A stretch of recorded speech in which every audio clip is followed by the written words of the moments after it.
All right, everyone, we start off today talking about a new California bill that's making its way through their Congress, and I don't expect it to pass, so there's the silver lining, I suppose, but the fact that it's been proposed at all is concerning. Even by the reparations task force CRT squad there on the furthest fringes of the left, a bill like this being proposed at all is obviously a floor show more than anything else. Probably it's a re-election bid. Hey, look, I tried to deliver this bill. Constituents, I'm with you, feel the power, but it was stopped by racists. And what the bill would do, link in the description, archived of course, is it would cause judges to consider race as a factor in sentencing guidelines. So if a black man and a white man commit exactly the same crime in exactly the same way, the sentencing guideline would be that the black person should have less prison time to account for historical grievances and things like that. So, again, as usual with CRT, it's a collectivist, literally a communist offshoot sort of ethos. It wouldn't take into consideration anything individual about that individual, the circumstances of the case with regards to anything except for the color of their skin. It would be ruled unconstitutional if it passed. Even the California Supreme Court would probably overrule that. It would be injuncted on day one, so there's no risk of the policy going into effect. But the fact that there are people that are so dumb at this point that they even discuss such a thing, so obviously blatantly unlawful under the U.S. Constitution and possibly the California State Constitution. I don't know about its content so much. It's probably just a bunch of crayon scribblings based on how that state's judiciary is run in a general sense. The fact that it's even being discussed is disturbing because there's really no discussion to have. Critical race theory, of which this and other wonkiness we've seen lately is an offshoot. CRT is effectively nothing more than communism, as in literal Marxism. It's exactly the same in every way, except instead of having the class grievance central, you've subjugated that. See, communism lost. People no longer have the desire to go with class struggle in general, especially in cultures where most people, they've got food on the table and stuff. It gets a little bit more popular under things like Bidenomics that stress the economy. I wonder why they'd be trying to bring us back to the 1930s economically. Different political situation back then, you will acknowledge if you know anything about U.S. history, of course. And basically you've just swapped that out for race. And it goes further. The overarching concept of wokeness goes beyond CRT. CRT is a subcomponent and interchanged with wokeness in some ways. It also relies on gender grievances, grievances related to sexual identity, etc., etc. But race has been, for a while, I think the biggest one up until recently. Now LGBTQ plus MAP is starting to supplant race, actually. And I think part of that is for pragmatic political reasons in the United States because of the upswelling of conservative sentiment among Hispanics. Really, so you've got with that upswelling, you have to shift gears. You have to find a new id poll category. You have to crack people apart. And the irony is that in order to collectivize people, you're trying to drive wedges between them, while calling this unity and diversity, even though you're trying to destroy diversity of opinion whenever possible in order to achieve your Marxist goals. That's what's happening here. This criminal sentencing rule would be overruled immediately, but it shouldn't even need to be discussed. There is no reason to have a public discussion about something that is feasibly impossible in the legal sense, deeply troublesome in the pragmatic sense, would lead to more social alienation, probably wouldn't even be approved of, by the way, by the average BIPOC, as they're labeled by the far left, people of color.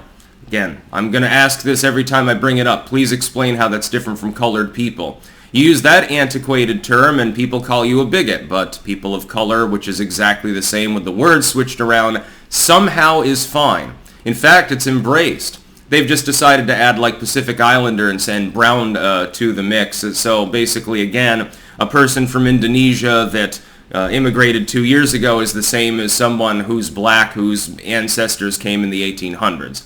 They've got totally the same grievance. By the way, would you have a sliding scale metric of grievance for this? So the sentence is reduced by 50% if they're black, but only by 30% if they're Hispanic. What if they're a black Hispanic? Which category do you use, by the way? I don't know. Maybe you even the numbers out. What about an East Asian? Well, East Asians, you should sentence them more because they've got less historical grievance, according to Harvard, right? They're even less historically aggrieved than white people. What about Indian Americans? Are we going to look at the aggregated overall wealth? They're the most wealthy group, singularly, ethnicity in the United States. Or are you just looking at skin tone? Or do they sort of cancel each other out? Well, they're historically aggrieved, but at the same time, they've found this wealth. We'll just leave it as is. They get the normal sentence. So if they commit the aggravated assault and burglary or something, and you have all these different races of people doing that, they get totally different sentences based on, again, how much light their skin reflects. This is like going back to the 1600s. This is a step backwards. The concept of a blind judiciary has never been actually achieved. And it should be acknowledged that the so-called justice system is often blatantly unjust. We have differential enforcement. We see this right now with Gal Luft, by the way. We have preference shown to people who are wealthy.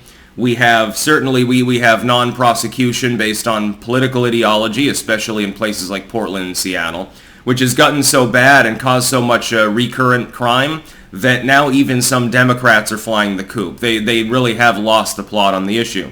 The irony is that this may end up backfiring as it ends up in the news cycle and brings you right back to the hashtag defund the police thing that worked so well for the liberals when they latched onto it and then had to backpedal.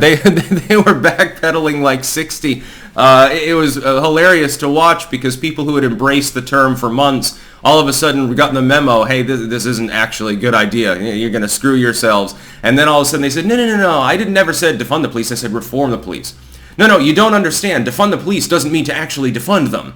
Yes, that makes a whole lot of sense. Well, you could have used a different label. You just decided to coattail a ride with the far leftists. A bunch of Dem politicians did this, thinking it would be a wise decision.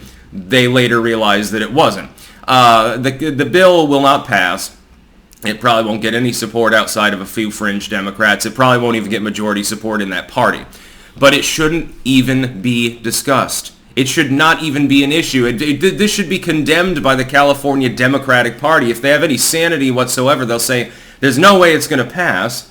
It addresses no actual problem in no pragmatic manner, so we're not even going to bring it to the floor for a debate or anything like that. They should shelve it.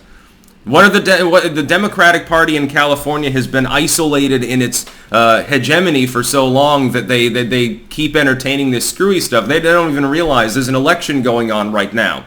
The main line of the Dem party is not going to support this. Wisconsin is not the same as California.